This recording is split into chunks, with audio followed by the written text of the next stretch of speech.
Hello everyone. तो आज हम नया चैप्टर स्टार्ट करने वाले हैं, that is business environment. And CUET को क्रैक करने के लिए, एस करने के लिए हमें सिर्फ कीवर्ड्स पे ध्यान देना है बुक्स के, क्योंकि अगर हम कीवर्ड्स कर लेंगे ना अच्छे से, कीवर्ड्स एंड द एग्जांपल्स जो बुक में कोई ध्यान नहीं देता, तो यही हमारे लिए सफिशेंट है कि हम सीयूईटी में अच्छा स्कोर कर लें। क्योंकि एमसीक्यू में एज इट इज़ कीवर्ड्स या एज इट इज़ एग्जांपल्स आते हैं एंड उससे आपको बस हेडिंग आइडेंटिफाई करनी पड़ती है, किस चीज़ से रिलेटेड है वो आइडेंटिफाई करना पड़ता है। तो बस इसमें अच्छा कर लिया ना तो फिर देर इज़ नथिंग लेफ्ट। अब द थिंग इज़ कि मैं इस वीडियो में सिर्फ 3 टॉपिक है बिजनेस एनवायरनमेंट के, तो मैं इस वीडियो में ट्राई करूँगी मैं सारे कीवर्ड्स, सारे एग्जाम्पल बुक के बता दूँ एंड कि रिवीजन विल बी इनफ कि आप सीयूईटी कर सको। अब सबसे पहले हम बताते हैं कि what is business environment. Business environment is the sum total of individual, enterprises and other external forces that is outside the control of business but affect the business in its day to day working. अब इसके example दे सकती हूँ तो कैसे कि customers के preference में change हो गया, डिमांड में चेंज हो गया, या फिर टेक्नोलॉजिकल इंप्रूवमेंट आ गई, तो ये सब कॉन्स्टिट्यूट करता है बिजनेस एनवायरनमेंट को। अब स्टार्ट करते हैं विद द फीचर्स कि फीचर्स क्या होता है बिजनेस एनवायरनमेंट के। सबसे पहले फीचर होता है कि it is the totality of external forces. Totality of external forces ये कहता है कि it is the sum total of all the external forces that is it is aggregative in nature. Then आता है specific and general forces. Specific forces वो होता है जो एक बिजनेस एंटरप्राइज को डायरेक्टली इम्पैक्ट कर रहा है। इसके एग्जांपल दूं तो कैसे बोल सकते हैं कि उस एंटरप्राइज के इन्वेस्टर्स, उस एंटरप्राइज के सप्लायर्स, ये सब आपके स्पेसिफिक फोर्स होता है, तो ये डायरेक्टली करता है। देन आते हैं जनरल फोर्सेस। जनरल फोर्सेस क्या होता है जो इम्पैक्ट हर बिजनेस ऑर्गेनाइजेशन को करेगा बट एक इंडिविजुअल एंटरप्राइज को वो सिर्फ इनडायरेक्टली इम्पैक्ट करेगा। जैसे कोई सोशल चेंज आ गया, किसी ट्रेडिशन में चेंज आ गया, या फिर कोई टेक्नोलॉजिकल इंप्रूवमेंट हो गई, तो ये सब आपका जनरल फोर्सेस में आता है। देन आता है थर्ड पॉइंट, इंटर रिलेटेडनेस। इसका बुक का एग्जाम्पल एज इट इज़ आता है एमसीक्यू में। तो इंटर रिलेटेडनेस ये कहता है कि बिजनेस एनवायरनमेंट में जो हर चीज़ है ना वो बहुत क्लोजली रिलेटेड है, इंटर रिलेटेड है। इसका एग्जांपल ये दे सकता है कि जैसे लाइफ एक्सपेक्टेंसी बढ़ गई है, लोग हेल्थ कॉन्शियस हो गए हैं, तो जो डिमांड फॉर हेल्दी प्रोडक्ट्स है ना वो इंक्रीज़ हो गई है। ठीक है, तो ये एग्जांपल ध्यान रखना। देन आता है डायनामिक नेचर कि बिजनेस एनवायरनमेंट डायनामिक है। डायनामिक मतलब कीप्स ऑन चेंजिंग। अब जैसे टेक्नोलॉजिकल इम्प्रूवमेंट्स आती रहती है, तो डायनामिक होता है। इसी के related is the next point, uncertainty. Uncertainty ये कहता है कि क्योंकि इट चेंजेस टू फ्रिक्वेंटली, तो इट्स डिफिकल्ट टू प्रिडिक्ट कि फ्यूचर में क्या होगा। Difficult to predict future happenings. ठीक है, फिर आता है कॉम्प्लेक्सिटी। कॉम्प्लेक्सिटी ये कहता है कि क्योंकि एक बिजनेस एनवायरनमेंट में बहुत सारे फोर्सेस होते हैं, फैक्टर्स होते हैं जो इफेक्ट कर सकते हैं एक बिजनेस को, तो it is difficult to comprehend at once कि what constitute a given business environment. Easily हम कॉम्प्रिहेंड नहीं कर सकते। तो these 3 points are closely related, बस छोटा छोटा डिफरेंस है। ठीक है, फिर आता है रिलेटिविटी। रिलेटिविटी इज कि रिलेटिव कॉन्सेप्ट है बिजनेस एनवायरनमेंट। रिलेटिव कॉन्सेप्ट मतलब कि it differs from country to country, region to reason.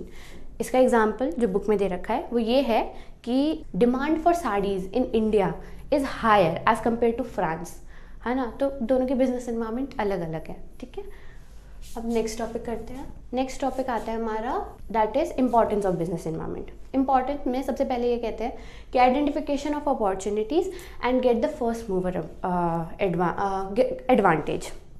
अब अपॉर्चुनिटीज़ क्या होती हैं अगर कोई पूछे तो, opportunities are the positive external trend. हम हर चीज़ बिजनेस एनवायरनमेंट में एक्सटर्नल फोर्स के रिलेट कर रहे हैं क्योंकि बिजनेस के कंट्रोल में नहीं होता, तो अपॉर्चुनिटीज़ पॉजिटिव एक्सटर्नल ट्रेंड्स होती है। अब क्या होता है कि अगर आपने ये अपॉर्चुनिटीज़ पहले आइडेंटिफाई कर ली बिजनेस एनवायरनमेंट में, तो आप उसको एक्सप्लॉइट कर सकते हो, फुल्ली यूटिलाइज कर सकते हो एंड आप अपने बिजनेस को सक्सेसफुल कर सकते हो।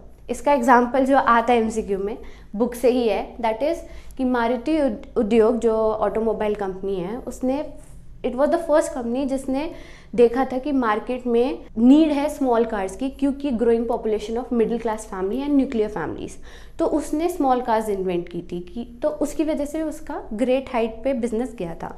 देन इसी का उल्टा, that is identification of threats and it act as an early warning signal. अब थ्रेट्स क्या होते हैं? अपॉर्चुनिटीज़ के उल्टे।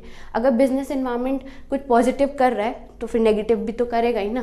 तो threats are negative external trends. अब थ्रेट्स को भी आइडेंटिफाई करना बहुत ज़रूरी है। थ्रेट्स आइडेंटिफाई कर लोगे तो it act as an early warning signal, जिससे आप अपनी बिजनेस प्रैक्टिसेस ऐसी डेवलप कर सकते हो कि आपके बिजनेस को इफेक्ट ना करे। एलिमिनेट नहीं कर सकते रिस्क, बट एंटिसिपेट कर सकते हो, ठीक है। अब इसका एग्जांपल जो बुक में दे रखा है वो ये है कि अगर एक बिजनेस है एंड उसमें कोई एमएनसी आ गई, नहीं, अब उसने देख लिया कि ये एमएनसी आई है, तो फिर वो अपने प्रोडक्ट को, एक अच्छा कॉम्पिटिटर आ गया तो वो अपने प्रोडक्ट को इम्प्रूव करने की कोशिश करेगा। कैसे? या तो कॉस्ट ऑफ प्रोडक्शन कम कर देगा, या उसकी हैवी एडवर्टाइजिंग करेगा, या उसकी क्वालिटी इम्प्रूव कर देगा। तो ये सब उसने अर्ली वार्निंग सिग्नल लिया और उसने अपने बिजनेस को इम्प्रूव करने की कोशिश की। Then the next point is tapping useful resources. अब जो बिजनेस है वो रिसोर्सेज जो है, इनपुट्स जो है, वो किससे लेता है? इन्वायरमेंट से ही लेता है। बिजनेस इन्वायरमेंट में, बिजनेस इन्वायरमेंट में आपके गवर्नमेंट, सप्लायर्स, ये सब इन्वेस्टर्स, ये सब भी इंक्लूड होते हैं। तो उसको क्या इनपुट्स चाहिए होते हैं? उसको फाइनेंस चाहिए होता है, उसको मशीनरी, लेबर, ये सब चाहिए होता है। ये सब उसको बिजनेस इन्वायरमेंट प्रोवाइड करता है। ऑब्वियस कि वो जो बिजनेस इन्वायरमेंट है वो उसको रिटर्न बैक करेगा। रिटर्न बैक कैसे कर सकता है?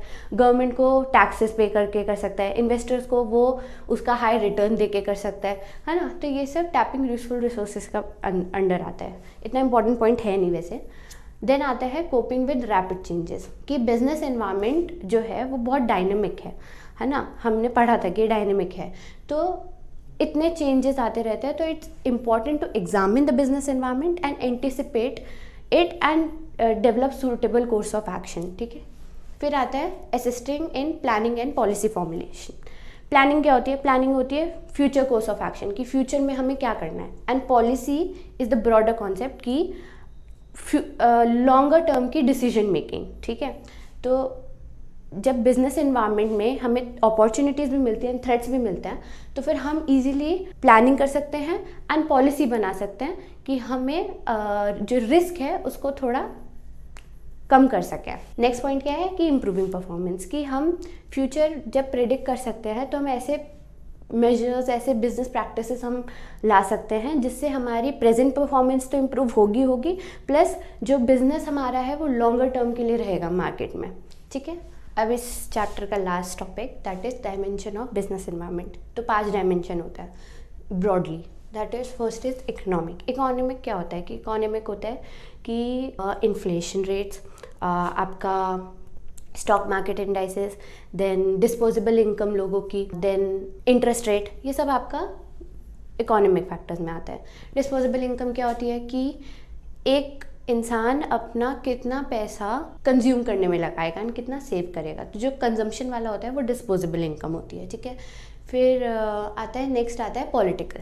पॉलिटिकल क्या होता है? जो गवर्नमेंट का attitude towards the business and the political stability in the country, prevailing in the country. अब अगर पॉलिटिकल स्टेबिलिटी है कंट्री में तो जो बिज़नेस है वो रेडी रहेंगे कि हाँ हम इन्वेस्ट करते हैं प्रोजेक्ट्स में एंड इकोनॉमी बढ़ाते हैं। बट अगर पॉलिटिकल इंस्टेबिलिटी है तो why will be it be interested कि हाँ हम इन्वेस्ट करें? नहीं रहेगा, ठीक है। तो ये आता है पॉलिटिकल में।